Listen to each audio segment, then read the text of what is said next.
آزادی کی تحریک کی بات جو کہی گئی اس کے بارے میں یا اس میں کچھ اضافہ کرتے ہوئے مجھے ایک بات کہنا بہت ضروری معلوم ہوتا ہے.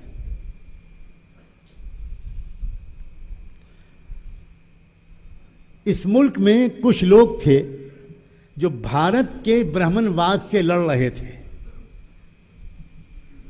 جن کا تذکرہ آپ نے صبح سنا. وہ چاہے سوامی نائکر ہوں جنہوں نے استعفیٰ دیا تھا، ریزائن کیا تھا، وہ چاہے جیوتیبا پھولے ہوں، وہ چاہے آپ کے کولہاپور کے شاہو جی مہاراج ہوں، اور چاہے وہ بابا صاحب ڈاکٹر امبیڈکر ہوں. ایک سوال یہ پیدا ہوتا ہے کہ پھر انڈین مسلمانوں کی لیڈرشپ کیوں اس مشن میں اس وقت ساتھ نہیں ہوئی؟ یہ بہت $1 ملین کوشچن ہے.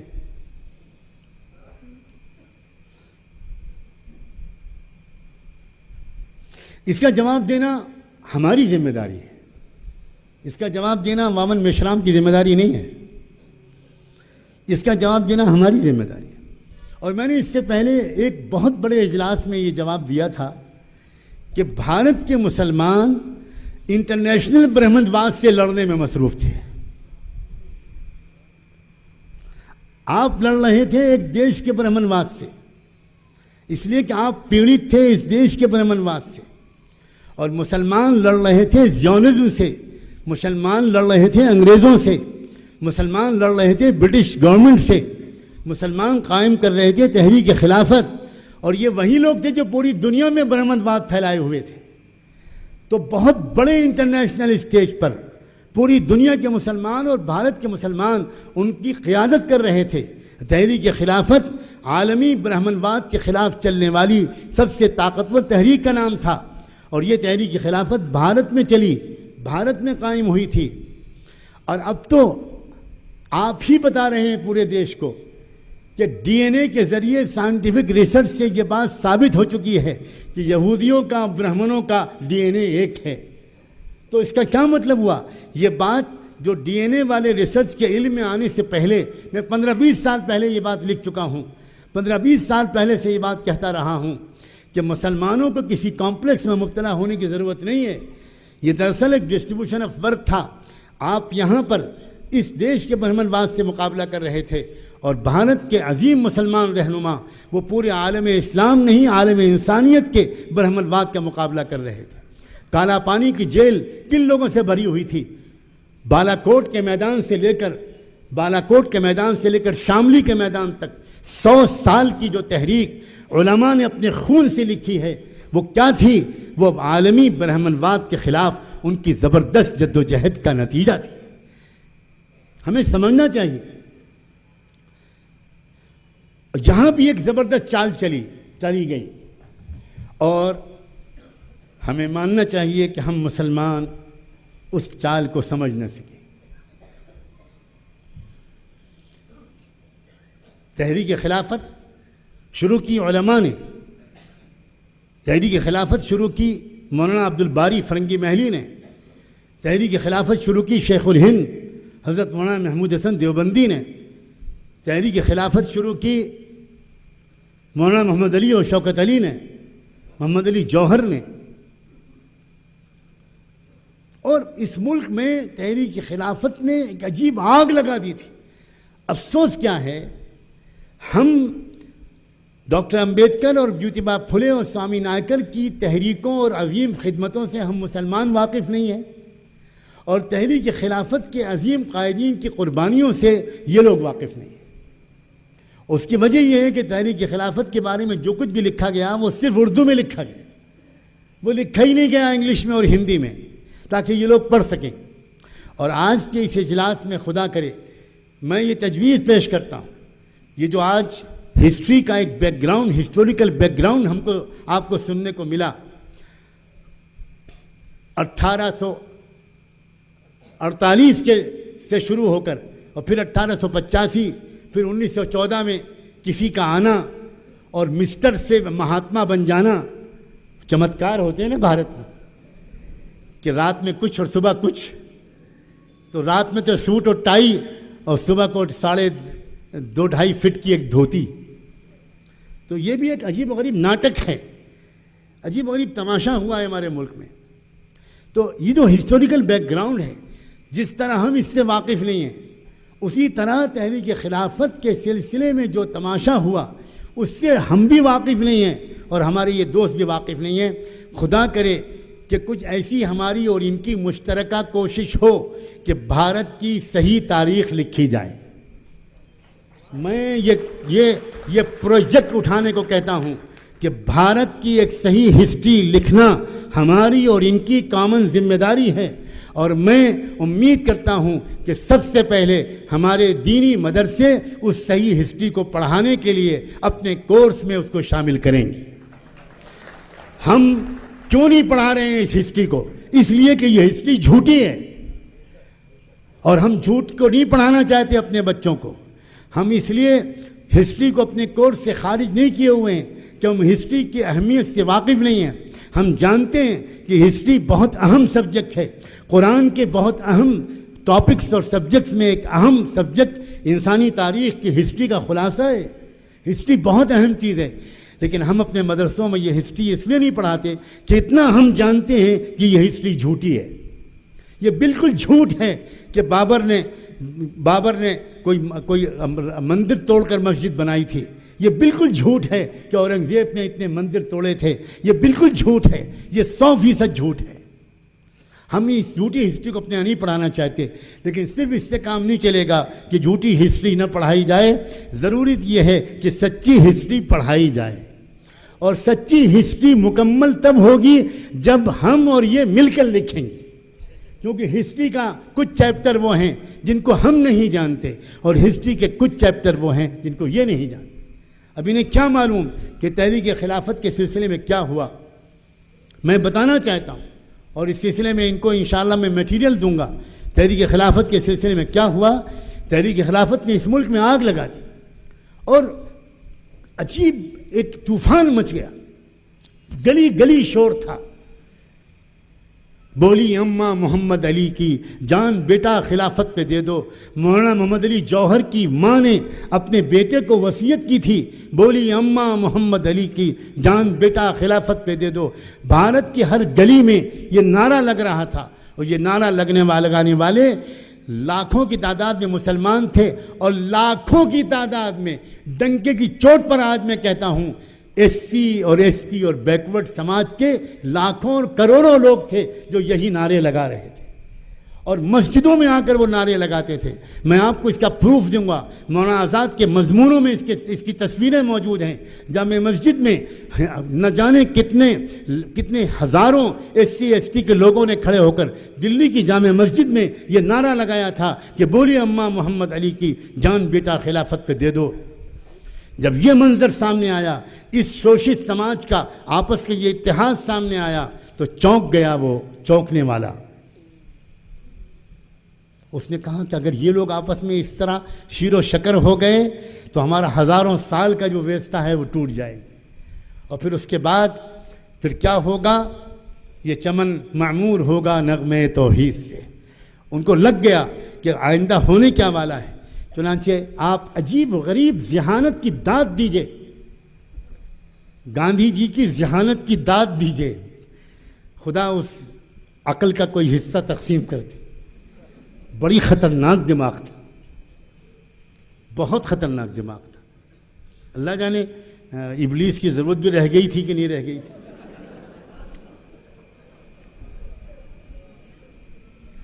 جانتے ہیں انہوں نے کیا کیا؟ انہوں نے تحریک خلافت کی مخالفت نہیں کرنی شروع کی, انہوں نے تحریک خلافت کا سمرتھن کیا, سپورٹ کیا.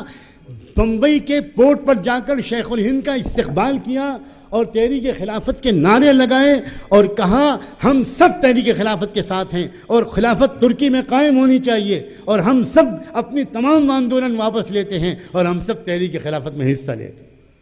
مسلمان محبت کے مارے رونے لگا, باپو کی جے ہو, مہاتما گاندھی زندہ باد, اوہو یہ تو بہت پیارا آدمی ہے, یہ تو بہت مخلص ہے.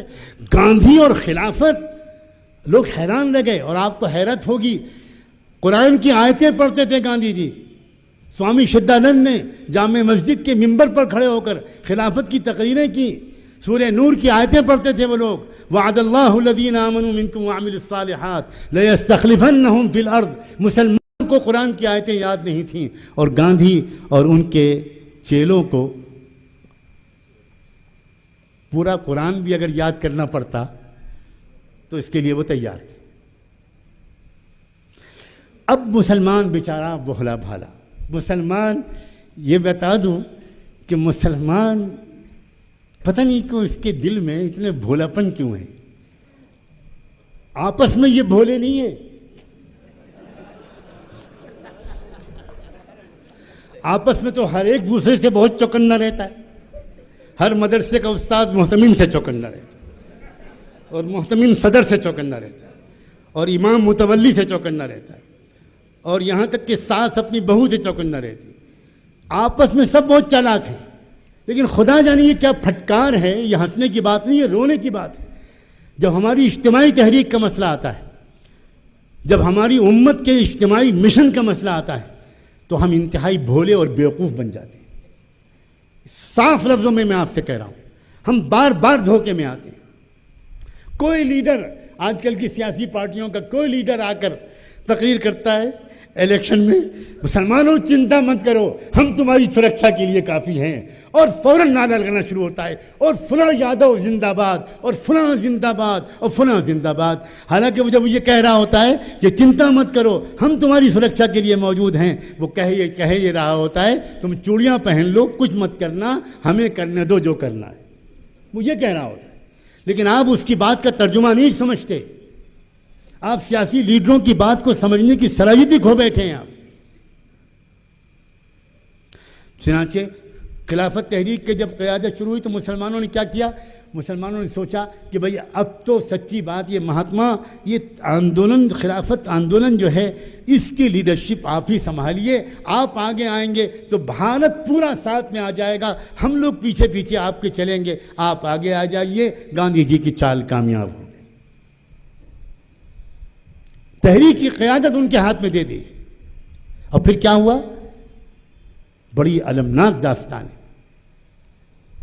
تحریک اہنسا کی بنیاد پر چلائی جا رہی تھی، عدم تشدد اور نان وائلنس کی بنیاد پر چلائی جا رہی تھی، اور یہ کہا جا رہا تھا کہ کہیں پر بھی تحریک خلافت کے رضاکار، والنٹیئرز، کارکن توڑ پھوڑ نہیں کریں گے، کوئی کارروائی نہیں کریں گے، کوئی پتھراؤ نہیں کریں گے، نہایت امن و شانتی کے ساتھ اپنے ستیہ گرہ کریں گے، جلوس نکالیں گے، لیکن کوئی توڑ پھوڑ نہیں کریں گے۔ لیکن کلکتے کے ایک پولیس اسٹیشن پر ایک حملہ بول دیا گیا اور پولیس اسٹیشن کو جلا دیا گیا۔ اب کون جانے کہ وہ خلافت کے والنٹیئرز تھے یا کسی کے بھیجے ہوئے اس طرح کے لوگ تھے جن کی نقلی داڑھی کا آج ہم نے صبح بیان سنا۔ بہت ہوتا ہے یہ، کالی بھیڑیں چھوڑی جاتی ہیں، ہاں بیچ میں کالی بھیڑیں چھوڑی جاتی ہیں۔ چنانچہ پولیس اسٹیشن کو آگ لگائی گئی، اور آگ لگاتے کی خبر سنتے ہی مہاتما گاندھی نے، مجھے ان کو مہاتما کہنے پر اللہ سے معافی مانگنا پڑے، مہاتما گاندھی نے اچانک ایبرپٹلی خلافت کمیٹی کی میٹنگ بلائے بغیر، خلافت ہاؤس کا سینٹر مرکز میں تھا، بامبے میں تھا، نہ انہوں نے مولانا شوکت علی کو بلایا، محمد علی جوہر کو بھی نہیں بلایا، حکیم اجمل خان کو بھی نہیں بلایا، مولانا آزاد کو بھی نہیں بلایا، کسی کو نہیں بلایا۔ اچانک گاندھی جی نے اعلان کر دیا تحریک خلافت میں واپس لیتا ہوں، آج سے تحریک خلافت بند۔ یہ ہے طریقہ، اندر گھس کر پوری تحریک کو سبوتاژ کر دیا۔ علماء، اے علماء، میں آپ سے درخواست کرتا ہوں، آپ ہندی اور انگریزی نہیں پڑھے ہوئے ہیں کوئی بات نہیں، لیکن کیا آپ جمعیت علماء ہند کے اجلاسوں کی روداد نہیں پڑھ سکتے؟ کیا آپ مولانا ابوالمحاسن محمد سجاد صاحب بانی امارت شریعہ کے خطبہ صدارت نہیں پڑھ سکتے؟ کیا آپ رئیس المحدثین امیر المومنین فی الحدیث علامہ انور شاہ کشمیری کے خطبہ صدارت نہیں پڑھ سکتے؟ کیا آپ حضرت مولانا شیخ الاسلام حضرت مولانا حسین احمد مدنی کے خطبہ صدارت نہیں پڑھ سکتے؟ کیا آپ شیخ الہند مولانا محمود حسن دیوبندی کے خطبہ صدارت نہیں پڑھ سکتے؟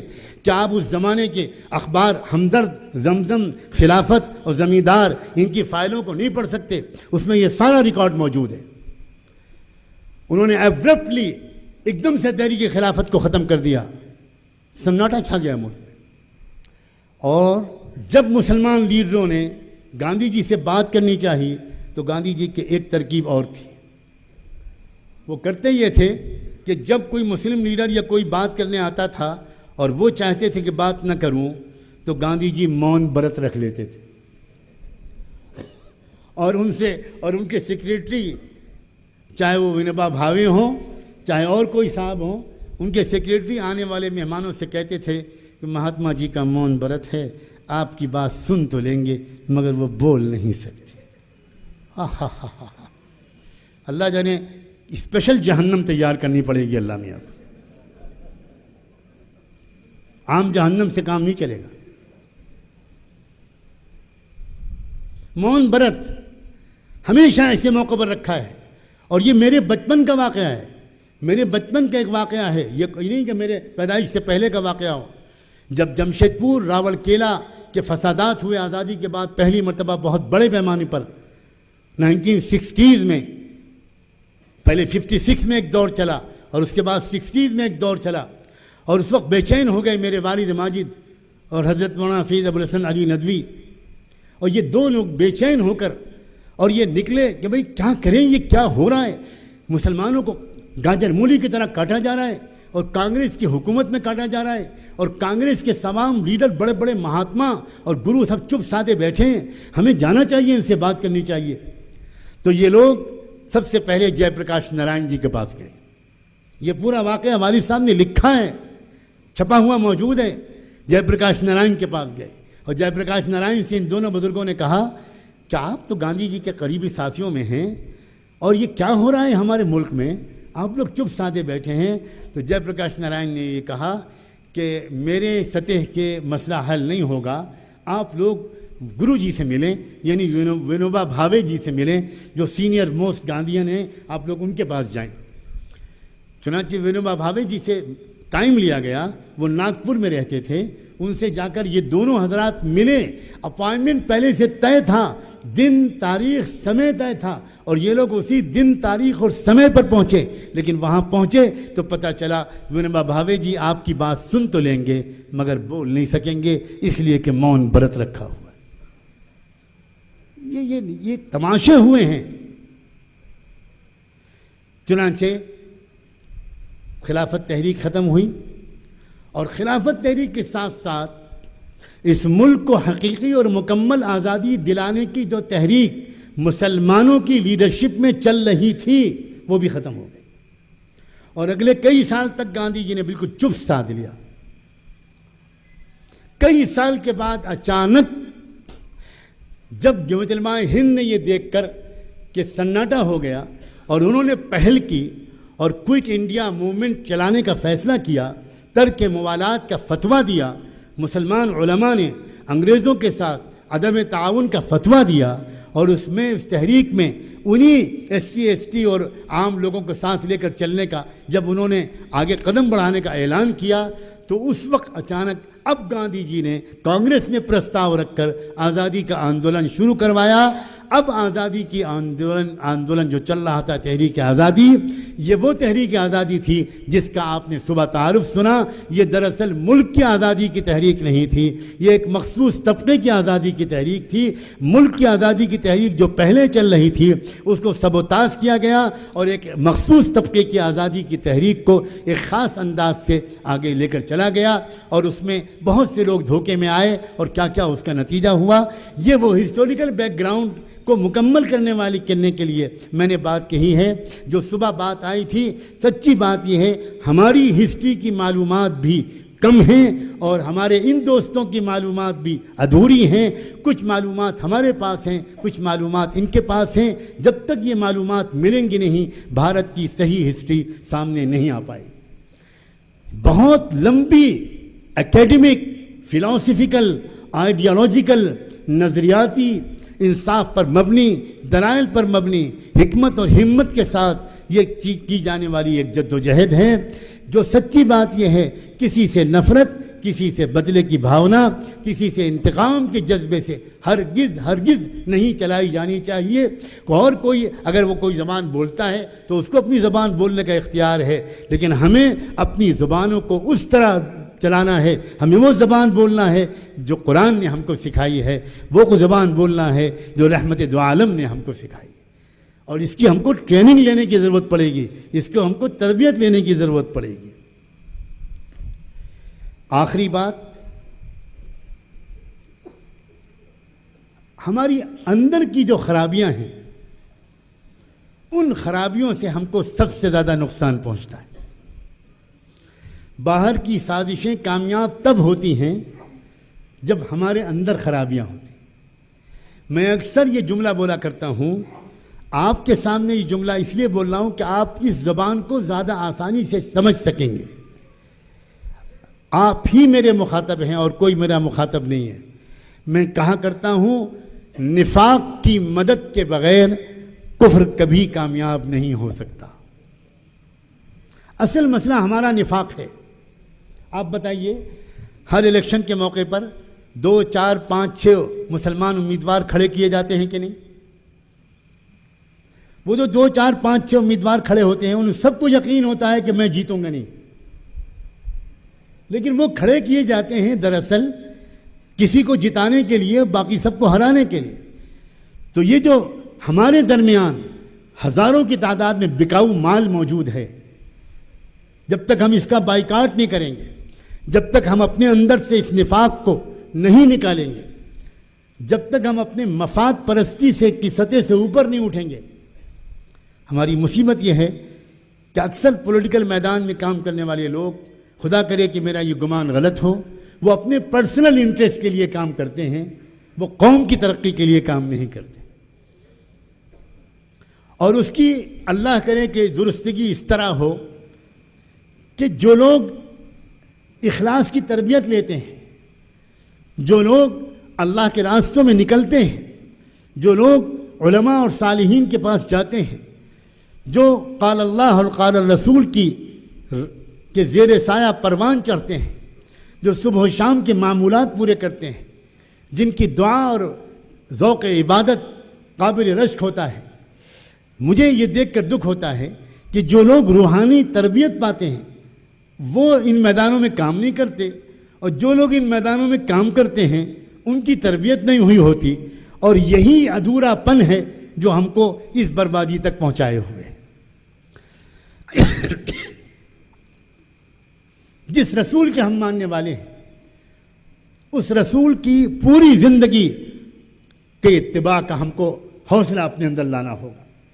ایک دن بھی ہماری تہجد نہ چھوٹے، ایک نفل نہ چھوٹے، ہم ذکر و وظائف کے پابند ہوں، معمولات کے پابند ہوں۔ ہمیں جب کوئی انفرادی معمولات کرتا ہوا دیکھے، ہمیں جب کوئی ذوق عبادت میں دیکھے تو یہ سمجھے کہ یہ تو کامل درجے کے صوفی بزرگ ہیں، ان کا کیا تعلق دنیا کے تمام ان جھگڑوں سے، یہ تو اللہ بس خالی ذکر و دعا میں لگے رہتے ہیں۔ ہمیں ایسا بننا پڑے گا کہ جب وہی شخص جب میدان سیاست میں آئے، میدان صحافت میں آئے، میدان خدمت خلق میں آئے، سوشل ورک کی فیلڈ میں آئے، سماجی انصاف قائم کرنے کی فیلڈ میں آئے، تو لوگ اس کو دیکھ کر کہیں کہ شاید اس کو تو فرض نماز پڑھنے کا بھی موقع نہیں ملتا۔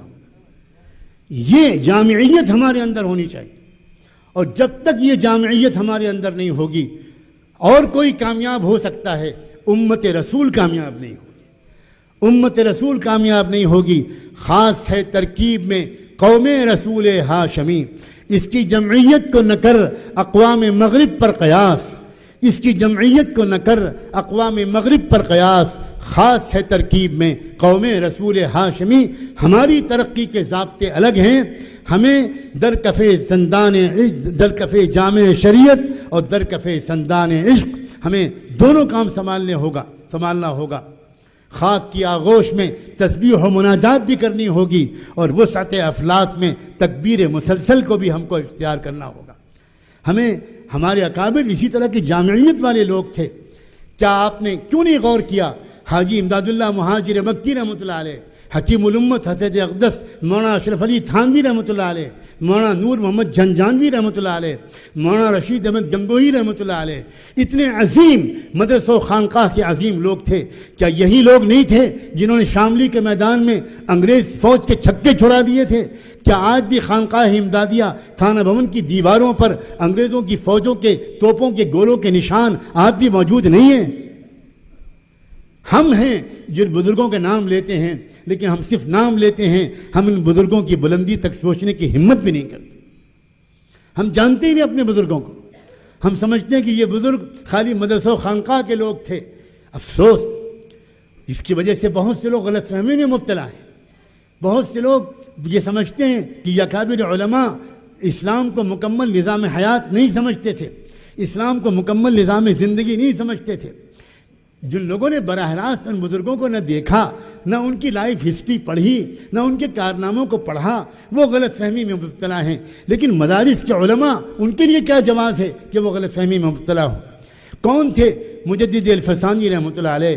کیا انہوں نے سرہند کی خانقاہ سے بیٹھ کر اس بھارت کو سماجی انصاف کا ایک نیا دور نہیں دکھایا تھا، اور اس بھارت کو اس مشرکانہ جاہلیت کے چنگل میں پھنسنے اور اس برہمنی تسلط کے جنگل میں پھنسنے کی جو کامیاب ترین کوشش کی تھی، کیا وہ سرہند کی خانقاہ سے بیٹھ کر نہیں کی تھی؟ کیا امام الہند امام ولی اللہ ابن عبد الرحیم حضرت شاہ ولی اللہ رحمۃ اللہ علیہ کیا وہ شخص نہیں تھے جنہوں نے اس ملک میں سماجی انصاف کی تحریک کا پہلے آغاز کیا تھا؟ کیا شاہ عبدالعزیز دہلوی مدرسہ و خانقاہ میں بیٹھ کر سب سے پہلے انہوں نے انگریزوں کے سامنے مقابلہ کرنے کا ایک جد و جہد نہیں کی تھی؟ اور کیا شاہ عبدالعزیز کے شاگرد اور خلیفہ حضرت سید احمد شہید رحمۃ اللہ علیہ نے بھارت کے نان مسلم لیڈروں کو خطوط لکھ کر ان کو ایک کامن منیمم پروگرام کے تحت مشترکہ جد و جہد کی دعوت نہیں دی تھی؟ کیا سید احمد شہید نے مہاراجہ گوالیار کے نام وہ خط نہیں لکھا تھا جو آج بھی چھپا ہوا موجود ہے؟ ہم جانتے ہی نہیں اپنے بزرگوں کی تاریخ کو. ہمیں جن بزرگوں سے تعلق اور عقیدت ہے وہ اندھی عصبیت نہیں ہے. خاص طور پر یہ آج شکر ادا کرتا ہے کہ میں تمام تحریکوں کا قدردان، تمام جماعتوں کا قدردان، پوری دنیا میں جتنے لوگوں نے اپنے اپنے ملکوں میں مفید کام کیے، میں ان کا نام جانتا ہوں یا نہ جانتا ہوں، میں ان سب کا بے حد قدردان ہوں. لیکن اس سب کے احترام کے باوجود میں جب یہ دیکھتا ہوں کہ بھارت کے یہ عظیم علماء، یہ بہت عظیم مجاہد تھے، لیڈر تھے، انٹلیکچوئل تھے، پولیٹیکل ایکٹیوسٹ تھے، ماہرین معاشیات تھے، ماہرین سماجیات تھے، کیوں انہوں نے بھارت کے ان تمام 85% لوگوں کے خلاف جہاد کا فتویٰ نہیں دیا؟ کیوں انہوں نے ان کو اس طرح کا کافر نہیں گردانا؟ کیوں؟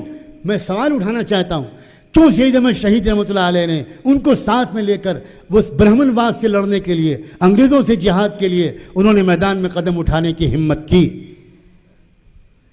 ہم اپنے بزرگوں کی تاریخ سے واقف ہوں، اور جب ہم اپنے بزرگوں کی تاریخ سے واقف ہوں گے تو ایک خاص ہم کو فکر ہوگی کہ ہمارے اندر جو کمیاں ہیں ان کو ہم جلد جلد دور کریں. میں بہت محبت کے ساتھ کہتا ہوں، ہماری بدگمانیوں کا جو مزاج ہے یہ ہے ہمارے اختلاف کا سبب. ہمارا غیبت کا جو عادت ہے یہ ہے ہمارے آپس کے اختلاف کا سبب. اتحاد قائم اتحاد پر تقریر سے نہیں ہوگا، اتحاد قائم اتحاد کے نام پر کانفرنس سے نہیں ہوگا. ہم نے تو کتنی اتحاد کانفرنسوں میں دیکھا کہ وہی اتحاد کانفرنسیں نئے اختلاف کا سبب بن گئی. اسی پر جھگڑا ہونے لگتا ہے کہ میرا نام نیچے کیوں آیا، آپ کا نام اوپر کیوں آیا، اور میرا نام ہری روشنائی سے لکھا گیا نیلی روشنائی سے اور آپ کا لال روشنائی. آپ صدر اور میں نائب صدر کیوں؟ یہ جب تک چلے گا نا، سوائے پٹائی کے کسی اور چیز کا انتظار مت کیجیے. یہ دیوبندی ہے، یہ بریلوی ہے، یہ سنی ہے، یہ وہابی ہے، یہ فلاں جماعت کا ہے، یہ فلاں مسلک کا ہے، یہ فلاں مکتب کا ہے. کیا بکواس ہے، کیا جہالت ہے. ہمیں اپنے دل کو صاف کرنا ہوگا. مجھے بہت دکھ ہوتا ہے جب لوگ یہ سمجھتے ہیں کہ دل کو صاف کرنا، تزکیہ نفس، اصلاح باطن، تصوف و سلوک، نفلوں کا اہتمام، اللہ کے نیک بندوں کی صحبت، یہ اس کا کوئی دنیا میں اس کا کوئی فائدہ نہیں ہے، یہ صرف آخرت میں اس کا فائدہ ہے۔ عجیب غلط فہمی ہے۔ اگر ہمارے اندر کیریکٹر کی خوبیاں نہ آئیں تو آپ 1000 تحریک چلا لیجئے، کچھ حاصل ہونے والا نہیں۔ ہمیں اخلاص کی ضرورت، ہمیں تقوی کی ضرورت، ہمیں تعلق مع اللہ کی ضرورت، ہمیں توکل کی ضرورت، ہمیں صدق و وفا کی ضرورت، ہمیں جھوٹ سے بچنے کی ضرورت، ہمیں بد نظری کی ضرورت، ہمیں حیا اور پاک دامنی کی ضرورت۔ ہمیں صرف آخرت میں نہیں پڑے گی، ہمیں ان چیزوں کی ضرورت روزمرہ کی زندگی میں ہے، اور خاص طور پر اجتماعی تحریک تو چل ہی نہیں سکتی جب تک ہمارے دل آپس میں محبت سے بھرے ہوئے نہ ہوں۔ اگر کوئی بات کسی کے بارے میں ہمارے کان میں پڑے کہ فلاں نے یہ کہا ہے آپ کے بارے میں، تو فوراً ہم برا مان جاتے ہیں، فوراً ہم یقین مان لیتے ہیں۔ اس دروازے کو بند کرنا پڑے گا، بالکل بند کرنا پڑے گا۔ یہ بہت بڑی بیماری ہے ہماری۔ جو لوگ آج کے اجلاس میں شریک نہیں ہوئے، دور دراز سے کئی خبریں سنیں گے تو پتہ نہیں کیا کیا تبصرے ہوں گے، عجیب عجیب قسم کی باتیں کی جائیں گی، عجیب عجیب قسم کی باتیں کی جائیں گی۔ کہا جائے گا ایسا لگتا ہے کہ مفتی برہان، کیا نام ان کا، ہارون ندوی صاحب بھی لگتا ہے الیکشن میں کھڑے ہونے والے، اسی کی تیاری ہے یہ جلسہ۔ اور پھر کہا جائے گا کہ لگتا ہے مولانا مزمل صاحب کا بھی اس مرتبہ کچھ ارادہ ہے، اور پھر آخر میں اللہ جانے اور کس کس کا نام آئے۔ اور لوگ ہاں وہ تو ہم پہلے ہی کہتے تھے، ہاں وہ تو ہم پہلے ہی کہتے تھے۔ اور ہر آدمی کہے گا کسی اور سے مت کہنا، تم میرے بہت خاص ہو اس لیے تم سے کہہ رہا ہوں۔ اور وہ بھی دوسرے سے کہے گا کہ اور کسی سے مت کہنا، تم میرے سالے ہو نا، سالہ تو خدا کے برابر ہوتا ہے، اس لیے تم سے کہہ رہا ہوں، کسی اور سے مت کہنا۔ اور وہ کسی اور سے کہے گا۔ اور میڈیا کیا پھیلاتا ہے اس اجلاس کی خبر کو، وہ لوگ پھیلائیں گے جن سے آپ یہ کہہ کر کہیں گے کہ یہ کہنا مت کسی سے۔ کیا کتنی تھرڈ کلاس درجے کی چیزیں ہیں، کتنی گری ہوئی قسم کی ہمارے اندر باتیں ہیں۔ یہ اونچی اونچی باتیں جو صبح سے اب تک ہم کرتے چلے آ رہے ہیں، ان کی کوئی حیثیت نہیں ہے زمین پر اور اللہ کے نزدیک جب تک ہمارے اندر اخلاص نہیں ہوگا، جب تک ہمارے اندر ایک دوسرے پر اعتماد نہیں ہوگا، جب تک ہمارے اندر ایک دوسرے سے اچھا گمان کرنے کی عادت نہیں پڑے گی، جب تک ہم کوئی بات کسی کے بارے میں کوئی نگیٹو بات اس وقت تک سننے کو تیار ہی نہیں ہوں گے جب تک کہ ہم یہ کہیں گے نہیں بھائی ان کی ایبسنس میں میں کوئی بات نہیں سنوں گا، بالکل نہیں سنوں گا۔ آپ ان کے پیچھے مجھ سے کوئی بات کرنا چاہتے ہیں، میں معافی چاہتا ہوں، ایسا کرتے ہیں، میں کوشش کرتا ہوں کہ وہ اور آپ اور ہم تینوں جمع ہو جائیں، اس کے بعد آپ ان کے سامنے ذرا مجھے بتا دیجئے گا کہ انہوں نے میرے بارے میں کیا کہا تھا۔ امید ہے کہ وہ بلا ٹکٹ پہلی ٹرین سے واپس روانہ ہو جائیں، تتکال کے لینے کا بھی انتظار نہیں کریں گے، وہ اسی وقت تشریف لے جائیں گے۔ لیکن یہ عادت ہماری نہیں ہے، جو آ کر ہم سے کچھ کہتا ہے کان میں فوراً ہم یقین کر لیتے ہیں کہ یہ ہمارا بڑا مخلص آدمی ہے، اور اس کی وجہ سے امت ٹوٹ رہی ہے۔ اور امت ٹوٹتی ہے ان چیزوں سے۔ امت کے توڑنے کے لیے کوئی تحریک چلانے کی ضرورت نہیں، امت کی توڑنے کے لیے حسد کا ایک گناہ کافی ہے، تکبر کافی ہے، عجب کافی ہے، غیبت کافی ہے، بدگمانی کافی ہے، ایک دوسرے کی کمزوریوں کو ڈھونڈنا کافی ہے۔ یہ مت سمجھیے گا کہ یہ باتیں آج کے اجلاس کے موضوع سے متعلق نہیں ہیں، مجھے کہنے کی اجازت دیجئے، یہی سب سے اہم باتیں ہیں۔ یا ایھا الذین آمنوا علیکم انفسکم لا یضرکم من ضل اذا اہتدیتم۔ قرآن نے صاف کہا اے ایمان والو اپنی فکر کرو، تم سے کوئی غلطی نہیں ہونی چاہیے۔ اگر تم صحیح بن گئے اور صحیح راستے پر چل گئے تو جو لوگ غلط راستے پر ہیں وہ تم کو نقصان نہیں پہنچا سکتے۔ اس کا مطلب یہ ہوا کہ نقصان جو پہنچ رہا ہے وہ پہنچ رہا ہے ہماری اپنی کمزوریوں کی وجہ سے۔ دعا ہے، کہنے کی تو بہت سی باتیں ہیں، اور وہی مسئلہ ہے جو صبح میں اسلام صاحب کے ساتھ تھا کہ کم وقت کی پابندی، اور یہ کہ کم وقت میں بات کہنی ہے، اور وہی مسئلہ اس وقت بھی ہے۔ لیکن میں آپ کا زیادہ امتحان نہیں لینا چاہتا، میں امید کرتا ہوں کہ کوئی ٹھوس تجویز اس اجلاس سے منظور ہوگی، کوئی ٹھوس قدم اٹھایا جائے گا تاکہ آئندہ ایک سوچے سمجھے بہت اچھے ایک پروگرام اور منصوبے کے مطابق اس کام کا آغاز ہو۔ اور یاد رکھیے، آپ اس اجلاس کے بارے میں آپس میں جو تذکرے کیجیے وہ تذکرے اس اجلاس کی اصل روح کے مطابق کیجیے۔ یہ اجلاس پورے ملک اور پوری ملت کی حفاظت کے لیے کچھ کرنے کے لیے منعقد کیا گیا ہے۔ یہ اجلاس کسی کے خلاف کچھ کرنے کے لیے قطعاً منعقد نہیں کیا گیا۔